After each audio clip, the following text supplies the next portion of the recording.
জীবনের কাম্য দুনিয়া না আখেরাত, এটা নির্ধারণের ব্যাপারে বিশ্ব মানব প্রধানত 5 শ্রেণীতে বিভক্ত হয়ে পড়েছে। প্রথম শ্রেণী, যাদের কেবল দুনিয়াই কাম্য,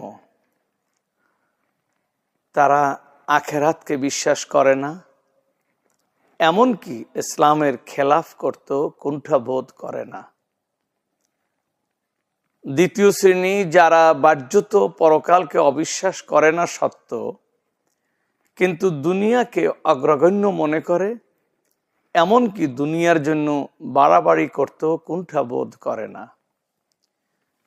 তৃতীয় শ্রেণী, যাদের দুনিয়া ও আখেরাত উভয় কাম্য, তবে দুনিয়াই তাদের আসল মকসুদ, এরা দুনিয়া হাসিল করতে চায় ইসলামের নামে।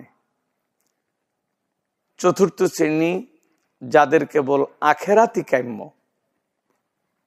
এমনকি প্রয়োজন অতিরিক্ত দুনিয়া পেলেও তা গ্রহণ করেন না।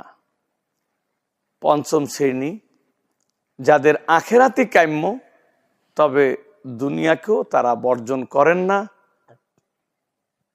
অবশ্য দুনিয়া কাম্য হিসেবে নয়, বরং আখেরাতের সহায়ক ও পরিপূরক হিসেবে গ্রহণ করেন। আপনি কোন শ্রেণীর তা আপনার ব্যাপার, তবে যারা আখেরাত কাম্য, দুনিয়া সহায়ক বুঝতে অক্ষম হয়েছে, দুনিয়াকে কাম্য বানিয়েছে, দুনিয়াকে অগ্রগণ্য মনে করেছে, তারা যে দুনিয়াতে অসহ মনোযন্ত্রণায় জর্জরিত তা দিবা লোকের মতো স্পষ্ট।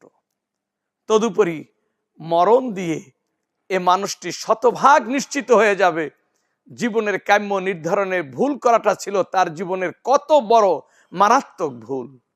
রাসূল করিম সাল্লাল্লাহু আলাইহি ওয়াসাল্লাম ইরশাদ করেন, আন্নাসু নিয়ামুন ইজা মাতু ইনতাবাহু, মানুষেরা গভীর ঘুমে স্বপ্নে বিভোর, মত হলেই সজাগ হয়। ওফাতের পর বুঝতে পারে দুনিয়ার 1.5-2 সেকেন্ডের জীবন সবই ছিল মোহময় স্বপ্ন।